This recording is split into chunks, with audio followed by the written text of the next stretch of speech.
Ding dong, clatter, clatter, bang, bang, bang. Are you kidding me?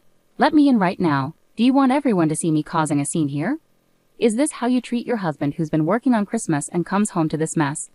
My husband was furious, pounding on the gate of my family's home. Christmas is usually a special time for us, just before the big day. I accidentally found an envelope recently that revealed my husband's betrayals. As a wife and mother, I've been living through miserable and hopeless days since then. He had been working late, he said, but really he was spending our money on his girlfriend. He barely even bought presents for our kids. I couldn't stand it anymore. I opened the door and confronted him in front of my family. And then, what? What's going on? I'm just an ordinary housewife, living with my husband and 2 children. Depending on your values, some people might spend Christmas Eve with a boyfriend or girlfriend and Christmas Day with their family. And that's how it was for me. I have a brother and a sister, and since we were young, if any of us were dating someone, we'd spend Christmas Eve with them. Our family does things a bit differently from others. We don't always celebrate Christmas on the 25th because of our jobs. Both our parents and us have work that keeps us busy even on holidays. So instead, we made our own tradition, celebrating Christmas when we all had time off during the winter break. We cook together, enjoy cake, and watch special year-end TV shows. As we grew up and became independent, my brother, sister, and I kept up this tradition in our own ways. A few years ago, I got married and had children of my own. At first, celebrating Christmas Eve with my husband and our child was a joyful time. But over time, our relationship changed from being romantic partners to focusing more on our family as a whole. Christmas Eve started to feel more like a routine than a special occasion. Eventually, we both agreed that our children's happiness was what mattered most at Christmas. Any discussion about what to do on Christmas Eve slowly faded away. So when my husband said, "Sorry, I might be stuck at work overnight on the 24th. The kids celebrate Christmas on the 25th, right? I'll try to be back by then." It felt like a natural progression of how our Christmas traditions had evolved. I wasn't particularly emotional when I realized my husband wouldn't be home for Christmas Eve. It was just another sign of how our relationship had changed over time. Despite this, I still love him deeply and I'm content with our life together. So I focused on preparing for our kids' Christmas alone, considering it another form of happiness. Hey, is this all the money we have for living expenses this month? Did something unusual happen with your paycheck? I hate to sound critical, but expenses always pile up at year-end. I was hoping we could stretch our budget a bit more with Christmas coming up in about a month. I was shocked to see that the money my husband gave for living expenses was significantly less than usual. I quickly pleaded with him. If I could have managed it, I would have done so already. Things are tight on my end too. There are work-related parties and expenses that I have to cover upfront for the new year. Do you think I enjoy cutting back like this? Managing our budget with limited resources is also a crucial part of being a housewife, isn't it? My husband seemed visibly frustrated and avoided looking at me or talking further. You're right, sorry. I'll do my best too, but it's almost Christmas, right? The kids are eagerly waiting for their special presents. Please, for their sake, let's make this time of year special. I don't want us to not afford their gifts. In our family, there's a rule. Normally, if the kids want something, they have to explain why they need it. But for birthdays and Christmas, they can ask for anything without conditions. That's why I wanted to ensure we have enough money for them, thinking about how much they love Christmas. Honey, let's be a bit more careful with our spending. Kids, what do you want for Christmas? My husband sighed loudly and called the kids over. I want a cartoon DVD set, but I also want a picture book about trains, Dad. Which one do you think is better? Well, the book, definitely. It will help you learn to read, and you can share it with your friends at their houses. You could even read it to younger friends. You'd be such a cool big boy. I really want a new doll set so I can feed it and sleep with it, but my crayons broke recently and now I can't draw. I wonder which wish Santa will grant. I think crayons would be great, Lena. You're so talented at drawing, and I love seeing your artwork. Ask Santa for some really nice ones, even better than the ones you had before. But what about the dolls? Can't you listen to what I want? Santa only visits good children. Naughty kids who are selfish get nothing. I'll ask for crayons. While pretending to listen to the kids, my husband clearly pushed them towards the cheaper options. Aaron's gift can be from a used bookstore, and Lena's gift can be from the dollar store. This way, we won't have to spend extra money on Christmas.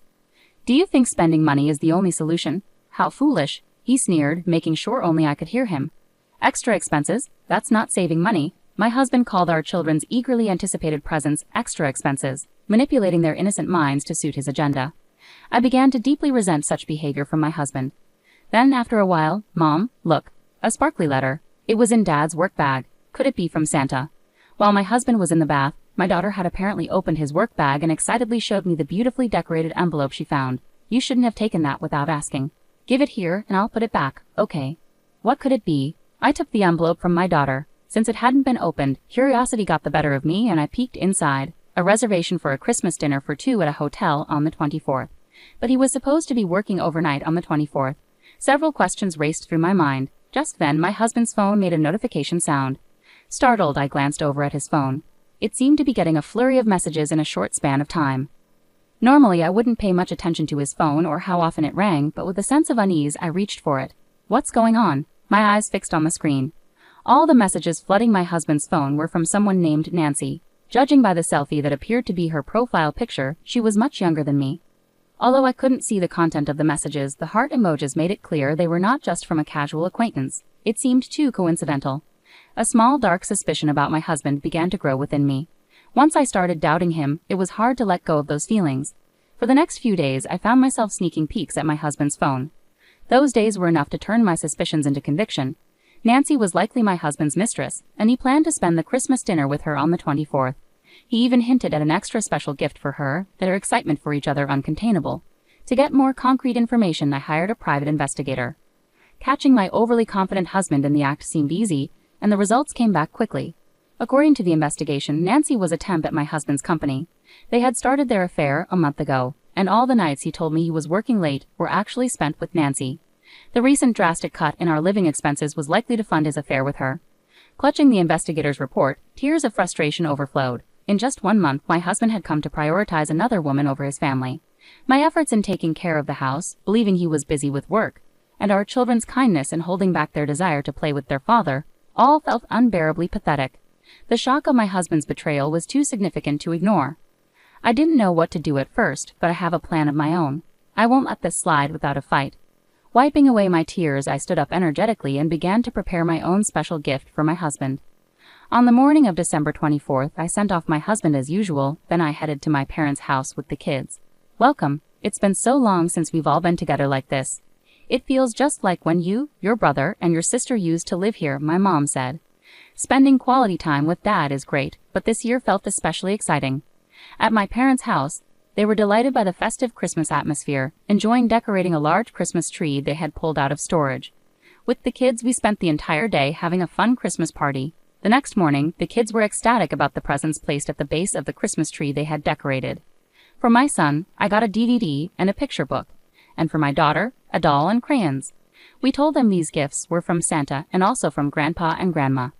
The kids played happily with their new toys while the adults watched them with smiles. Suddenly, my phone buzzed. I looked at my phone and saw I had a call. I stepped outside to answer it. It was my husband, sounding very upset. Hey, where are you?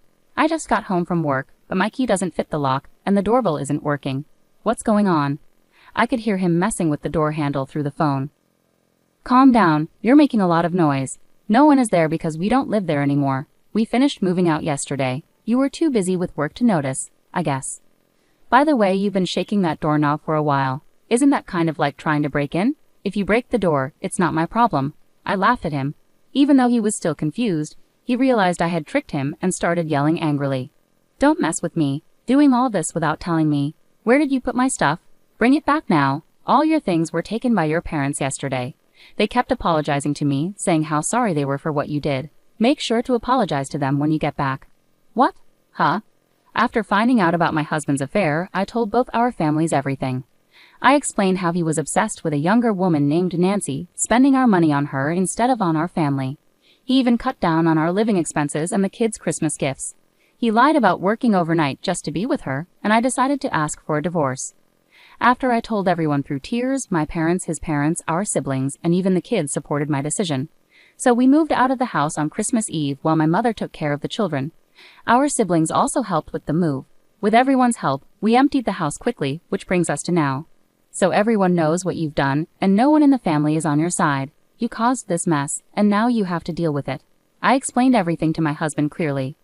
By the time I finished explaining everything, my husband was furious and started shouting at me. You worthless woman. Your disrespectful attitude towards me, your husband, is the real problem here. I am the precious only son, you know. Blaming others while you're no saint yourself, acting all high and mighty. My parents siding with you. Ha, you must have played the victim and cried to them. Who do you think my parents will ultimately believe, their precious son or some outsider woman? You're as foolish as ever, Hava. I'll be demanding alimony from you right away. Oh really? Then go ahead and talk to them now. Here, be my guest. Saying that, I turned on the speakerphone on my cell. Then I never thought you were such a rotten person. Are those the words of someone who has committed adultery? You are the worst. You're the shame of our family. Where did it all go wrong? May and Lars, who had been by my side during the call, unleashed their anger at my husband over the phone. Dad, Mom, why are you with her? My husband began to tremble, utterly taken aback by the unexpected rebuke from his parents. Why? Because it's Christmas. Maitline, who is back at her parents' house, invited us to spend the day with her. Even though we are the parents of the man who betrayed his family.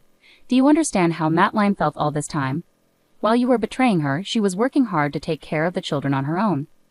We've never been so ashamed and embarrassed of you. We won't defend you unconditionally. You're an adult and made your choices. Do what you want, but don't involve us again.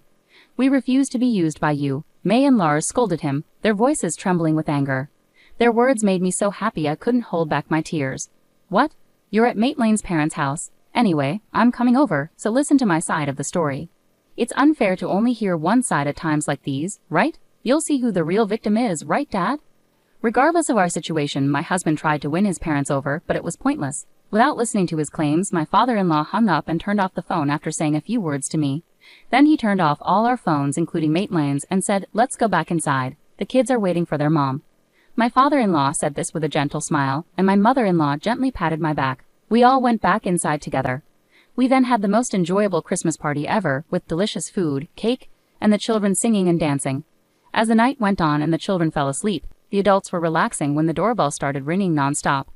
Tension filled the room. Everyone knew who would show up uninvited at this hour. Yes, it's me. Open the door. Are you going to leave me out in the cold on a winter night? My husband not only kept pressing the doorbell but also started rattling the doorknob as if he might break it. Panic set in, and I was about to go to the door when my parents stopped me. I looked at everyone, nodded, and decided to speak to my husband through the door. Did you forget? Christmas Eve is for lovers and Christmas is for family, right? We're all having a lovely Christmas together as a family. Did you have a nice Christmas Eve with Nancy? Now that we're strangers, I don't care what happens to you today. If you don't want to sleep outside in the cold, just leave. Don't provoke me. Should I call the police? Spread rumors in the neighborhood that a cruel wife kicked out her husband for no reason. Open this door right now. No matter what I said, my husband refused to listen and continued causing a scene outside. I started feeling afraid at his persistence. Trembling, my father-in-law smoothly stood up. He exchanged glances with my mother-in-law, who also rose to follow him. My parents and I hurried to the front door with them. When my father opened the door, expecting me to give in, my husband stood there defiantly. "Long time no see, Dad," my husband said smugly. "It's not good to see you. Stop pretending we're friends. You're no longer a son to us, just someone who hurt our family," my father interrupted coldly. My mother joined in, causing a scene at this hour. "Do you even know what time it is? It's incredibly rude. The kids have been asleep for hours. You're not fit to be their father." She glared at him sternly. My husband was shocked to see my usually gentle mother so stern. "I won't let my grandchildren see this anymore. Leave. You're a nuisance. You're no longer part of this family." My father-in-law spoke calmly but with anger, making it clear my husband had to leave. My husband glared at us, looking like he might explode. "I'm calling the police right now," my mother-in-law said firmly. Seeing her pick up the phone, my husband panicked and fled without saying a word of apology. It was another stark reminder of who he truly was. I didn't cry anymore, but I felt an emptiness inside, questioning the purpose of everything I had been through until then. "How about some warm tea, and then you can get some rest?" My mother gently touched my shoulder with a kind smile. Everyone welcomed me back with warmth and understanding. I went to my room, grateful for the unwavering support of my family. Meanwhile, my husband, now without a home, went to his parents' house. They had changed the locks after hearing my side of the story, so he couldn't get in. They turned him away when they returned, unwilling to let a stranger into their home. Left out in the cold, my husband finally realized the gravity of his actions and his parents' words. Now he sincerely regrets his actions and has agreed to the divorce and alimony. I had a lawyer ready just in case, but thankfully it didn't turn into a messy legal battle. After the divorce was finalized, I started a new life at my parents' house with my children. I'm focused on my work and raising my kids with the loving support of my parents. It's busy, but every day feels meaningful. Although I won't see my ex-husband again, I stay in touch with my in-laws. They're wonderful grandparents to my children and a great support to me. Even though we're no longer family on paper, I hope they'll always be part of our lives and continue to watch over the children as they grow. Do you both have everything? Let's go. Don't forget to say goodbye to Grandma and Grandpa. Bye.